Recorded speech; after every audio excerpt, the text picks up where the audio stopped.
Yo, good afternoon, YouTube. Pimps, hoes, players, max, all that in between. Squares, fucking tricks. Anyways, your boy D Casanova, aka Casanova Blue the Pimp, just up on here. And my blog today is basically about hoe groups, New York City hoe groups. Anybody that's pimping, you ever had your bitches knocked, especially like in New York City, they ever been locked up, they usually get the hoe groups at least the first time, maybe the first 2 times. Anyways, this is one of the papers they gave my bitch at the hoe group that she went to today. She got to go to that for maybe about, I think, 9 weeks or something like that. Anyway, let me break this down to you right here. Because I personally, I guess I'm going to speak for me, because I only know about my pimp, and I can't speak for what the next pimp does in his household, and so forth and so forth. But within my household and how I lay down my ism, this right here does not apply to me. Okay, let me read this to you first. It's power and control will for women involved in street prostitution. That's what it first says.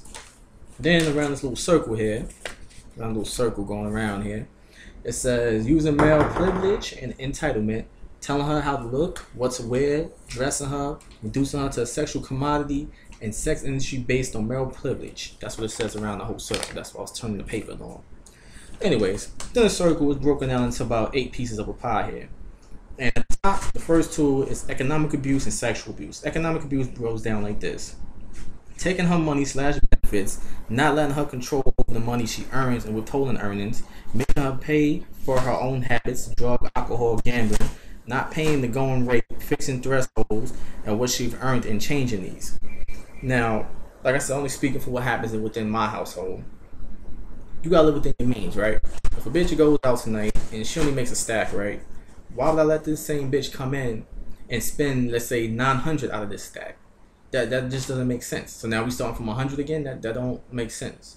Overall, I'm not withholding nothing. You feel me? This is by choice, and you're gonna hear me say that repeatedly through most of this. It's by choice.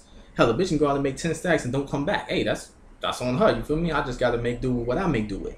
So it's not like I'm forcing the bitch. This is not extortion. This is not sex slavery. This is not. I'm not monitored. I don't have no electronic monitor on her neck when she go to do what she do. I'm not waiting outside no hotel rooms. I'm not following behind this car that you in with this trick or nothing like that. You understand? It's a trust issue. Basically, it's a trust. I'm trusting that you're going to take this ism that I spit to this game, this information that I give to you. I'm trusting that you're going to take it. You're going to basically comprehend what I'm spitting to you. And then you're going to use it on the street, and then you're going to make some money. You're going to make some money and come back with it, basically. But let's stick to this paper here, because I ain't got a lot of time here. Sexual abuse. Forcing her to carry out sexual acts as a favor to pay debts or her money, drugs, forcing her to watch or participate in pornography, or forcing her to have unsafe sex. Once again, let me get on this unsafe sex part. I don't want any bitch down with bareback and doing anything unsafe. Why? Because 9 and 10, you're going to lay in the same bed with me, you're going to be preparing my food and stuff like that. The fuck I look like letting you catch herpes or something, or catching that big monster, with the big capital A. How will I look letting you catch something like that and killing you off? That's damage. For one, that's damage you as an individual, as far as this what we do, as far as your sexual acts. If you got AIDS or you got something that you can't get rid of, you out there passing it around, that's detrimental to the whole society, you understand? So I'm not going to let you do something like that. Second of all, like I said, it's by choice. Nothing is by force. So I'm not taking your money. I'm not saying, oh yeah, well, bitch, you want to stay with me, you got to pay X, Y, Z, X. I'm not charging you rent. This is a understanding between individuals. You understand that this is my lifestyle, this is what I do. If you want to be with me, you want to be a part of this lifestyle with me, then this is what this is about. You understand? Let's move on to the third one. Using isolation. Confining, isolating her, stalking her, monitoring her movements, controlling, preventing communication with friends or family, being the only source of support for her, preventing, controlling access to services. Once again, I'm not a babysitter. I'm not handcuffing you. When you sucking dick, I'm not sitting there holding your hand right next to you. So therefore, all that isolation and stalking and monitoring, that shit's out the window. Say that shit for somebody else. Miss me with that bullshit. Physical abuse. Hitting, slapping, punching, kicking, burning, disfiguring her, using weapons against her, forcing her, withholding drug or alcohol use. Once again, negative. Because if I fuck you up, if I'm breaking bones and shit in your body, that's a medical bill, first of all. Because therefore, I'm losing money doing that shit. Second of all, once again, it comes back to this is by choice, not by force. I'm not extorting you. I'm personally not a gorilla pimp, so I'm not going to be sitting there, bitch. You look the wrong way, I'm going to punch you in your head kind of shit. You understand? See, I got big hands, But that's not me. I try to pimp for the most part, pimp with my hands in my pocket, as they would say. You understand? I use my mouthpiece. Now, I ain't gonna let you sit there and disrespect me as a man, or if you do some extra shit that's called for, a nigga putting his hands on you, then that may happen. But as far as physically abuse, like, hey bitch, get my money or I'm gonna slap you upside your head, nah, that's a negative. If you don't want to do it, you want to get down, then you can leave. My door opens, my door closes. You understand? Don't let the door hit you on your ass on the way out, basically. Let's jump down. Emotional abuse and stigmatizing, undermining, blame. Stigmatizing, undermining, blame. These two boxes have criticizing, putting it down to undermine her confidence, affirming existence, stigmas, that's what they just said in the other one. Stigmas about her, threatening suicide if she leaves or doesn't sell sex, playing mind games, humiliating her, including by only having sexual relationships, open relationships with others, withholding affection and control her.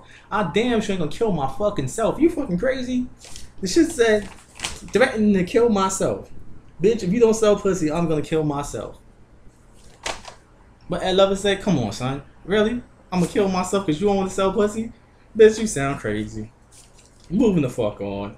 Under the stigmatizing, undermining, and blaming, you got threatening to expose family and children, normalizing the experience of selling sex, sexual violence, degrading the impact of selling sex, yada yada. Anyway, moving, basically, I'm gonna tell your family, yeah, that's why your cousin's a hoe, that's why your sister's a hoe, that's why your mama's a.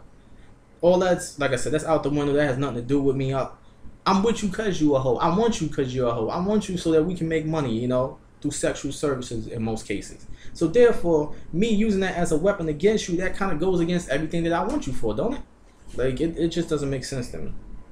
Anyways, moving on.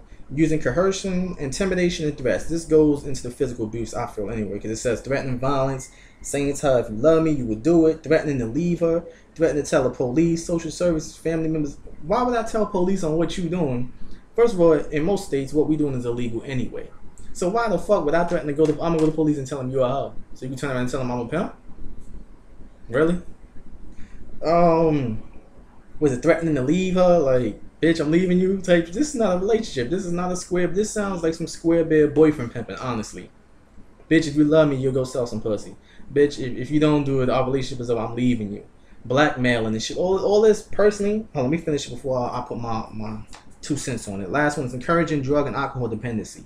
You know damn well I'm not encouraging no drug or alcohol dependency. Cause that means the drug dealer becomes the pimp for me and her. Cause every time I'm breaking her, I gotta go pay the drug dealer. So the drug dealer's pimp is basically pimping me, breaking me for my bread. Cause I gotta feed her habit, right? Or either that or I'll become the drug dealer. Any damn way. Like I said, when this comes down to it, I feel this applies to those that have substance abuse, basically the crack hoes, the dope fiend hoes. Those who got the boyfriend pimping going on. Maybe those that got the gorilla pimping going on because, he's threatening like, hey, bitch, you go get it or I'm gonna shoot you in your leg type shit.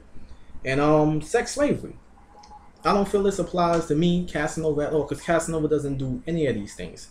Emotional, physical abuse, using isolation, sexual abuse, economic abuse, encouraging drug, alcohol dependency, using coercion, intimidation and threats, stigmatizing, undermining, blaming. I don't use any of these things that's on this wheel circle here that they're trying to, teach the hoes at the group. Let me zoom in. Can y'all see that? Teach the hoes at the group and shit like that. You feel me? None of this applies to me. And hopefully none of this applies to any of you. Because if it does, then, you're a fucked up individual. Straight up. But, anyways, with that said, this is part 1 of this. I actually did another one before this, but I didn't like the way the sound came out. So this is actually my second, third recording. Hopefully this comes out good. And I'm going to post this up for y'all. And we're going to take this from here. Leave your comments. Oh, on another note, I'm about to start doing some online kind of reality series / blogging kind of thing. I gotta get my camcorder fixed. I got some of the parts to it, but I gotta get the lens fixed, mics. It's a whole process to it. But I'm gonna start doing phone interviews. And then y'all P's wanna hit my phone up, and then y'all hoes wanna hit my phone up, and talk about your day, talk about how much money you making or ain't making, or who you are, who you think you are, who you wanna be. Even for y'all hoes, y'all don't want to be out of pocket talking to another pimp. I know I'm going to get my bitch involved in this, and, y'all can call her number. Bitches can call her number, and they can do their phone interview and, have their socialize the moment. And, any P's want to call me, any tricks want to call, squares. I don't care. I take calls from anybody, even haters. You can call me up and spew your hate, and, I'll give you 2 minutes of fame on my little blog thing I'm starting to put together here. With that said, this is basically it. Like I said, New York City hoe groups. This is one of the things that they're teaching them. This is the homework that they bringing home. Alright, with that said, y'all still got the PlayStation 3 on. I'm about to get down on it. And it's about to fuck it. Holla at y'all motherfuckers. How do I stop this shit? I'll see.